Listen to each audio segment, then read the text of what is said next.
What's going on, guys? We're going to be looking at Tesla's chart, and we're going to be going over some levels. Potentially, Tesla's got some big supply coming ahead here. So is Tesla going to continue to do this kind of slow grind up? What we're looking at here is a 10-day, 30-minute chart. I'm going to mark out some supply and demand levels that I'm going to be looking at personally.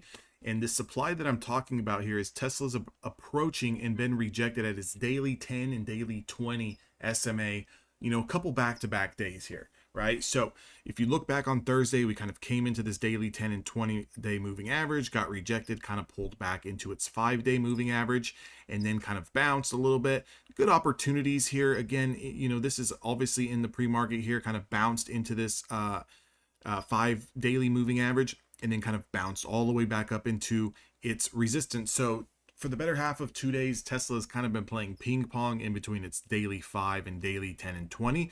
So again, kind of going sideways. One area that's going to be interesting to me is that if we do start to lose our daily 5 SMA, again, I'm going to put a little bit of a demand zone box here, and I'm going to kind of drag this across. We're going to make it green to kind of show us that we do have a little bit of support here for the past 2 days where Tesla has shown areas of interest to want to bounce from this zone. Again, if we do lose this area, right, I'm not going to be so quick to kind of short Tesla down through this range. As you can see, kind of going back to last week, we're holding this uptrend here where Tesla seems to be finding support, right? So if we do something like this where Tesla gets rejected once again and kind of falls back down, I'd be a little hesitant to short into this range, because even if you kind of, wick below here, here, and here, even here, even if you get a little bit of a wick below that, could immediately reclaim that, back test it, and then you're going to want to be long from this range. Okay, so you're going to want to be long from that range there. Again, now if we have some type of dramatic kind of rejection here, and then we do get a definitive close on, let's say, a 30-minute or a 1-hour candlestick below this trend line, I would look for the break and retest, okay, to then get short. Okay, that's the opportunity where I would be looking to get short on Tesla. But again, with the market kind of slowly grinding higher here, we're going to have a big area of interest. And let's kind of just zoom in a little bit here on this 30-minute chart. Okay, so the area of interest that I want to kind of focus on here is going to be this daily 10 and 20-day moving average. Okay, so I would be a little bit cautious just trying to get long. So if Tesla come Monday, right, come Monday's price action, if Tesla is still trading below this range, I would be very cautious going long on the initial breakthrough. What we want to see here is Tesla kind of do something like this, right? I would prefer it come back down to this daily 5, right? We want to see something like this, and we want to see a break and hold over this area, and then we want to see that pull back. And once we see that pullback, that is going to be your break and retest, and then we would be looking for some type of flag pattern to the upside, or we would be looking to get long off of the bottom here, off of this retest, to potentially catch it to the upside. That's ultimately what I would be looking at here on Tesla's chart. So again, just kind of keep that in mind. Now, I do want to kind of mark out some other areas of interest here that I'm going to be looking at. This is a clear rejection point, clear rejection point. We do have a little bit of support here and here that is also kind of matching up with these two high wicks. So if you notice here, going back to last Wednesday and then even Thursday in the pre-market, notice where these spiked. Notice where this spiked. Notice where this was rejected, where this was rejected. Again, also notice where our daily 10 and 20 moving averages.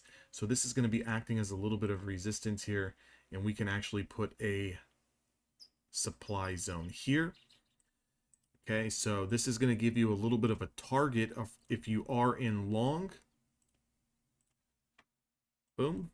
So if Tesla does kind of, continue to go into this range, pulls back to its daily 10 and 20, and then breaks through, this is where you're going to want to be long on that breakthrough of this potential supply zone.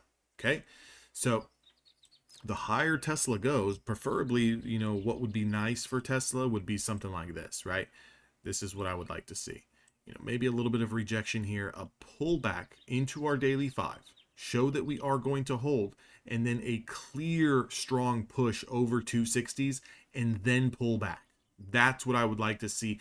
That would give us a nice target here to hold not only our daily 10 and 20, but to hold this previous area of support that is going to be acting as new areas of resistance, and then getting long here, right? Coming through 260s. So that price that you would be looking to get long at would be through 260s, through 261, through the break and retest. That's healthy price action. That's healthy structure. You can see here, we're putting in a new low. We're kind of bouncing, putting in a higher low, bouncing, putting in a higher low. We kind of broke through here, but overall holding this demand zone. What I would like to see is a clean break over our 10 and 20. And I'm even willing to say that if we do pull back here, right, going into Monday, if I can get a break over our daily 10 and 20 day moving average and we get a nice pullback that holds, okay, it's got to hold, I am willing to put a stop below that and ride this for an anticipation break of this prior support that could be acting as resistance. So that's what I'm looking for on Tesla. If I just kind of give out those levels, the level that I want to see broken on Monday is 255, 256. I want to see a break and hold and retest. And then once I get that hold after the retest of 256, I want to go long off of that using a very tight stop through the bottom consolidation. If we kind of test this area coming into pre-market and we start to fall back down here, I don't really have any interest to short Tesla as long as we're trading over 246.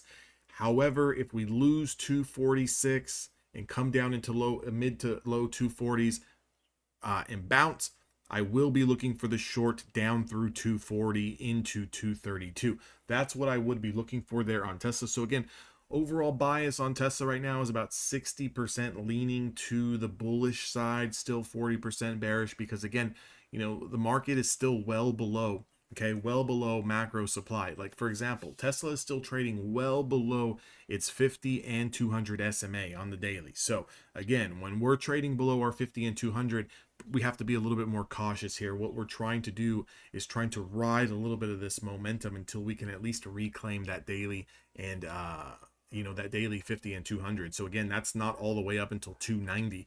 So if I was to draw out some levels to the top side, I mean, we're going to have obviously resistance here at 277 to 271. This could be a little bit of a zone here. It's going to be a bigger zone. I'll probably have to readjust this once we do test that zone to see exactly, but this is going to be a clear area of resistance. So again, this also gives you a little bit of a target if price action starts to shoot up, right? So if price action starts to shoot up, get the break and retest, and we are over 260, that next target is going to be 270 to 275, right? That's how we're going to play this move. And again, hope you guys enjoyed the video. If you guys do want to trade with me each and every single day live, you can join Evolution Traders. That's my community down in the description box below. Make sure to give me a thumbs up. Also, if you guys are a futures trader and you guys would like to get access to the best discounts available through Apex and day traders and top one futures, those links are down in the description box below. Again, I'll see all of you guys in the next video.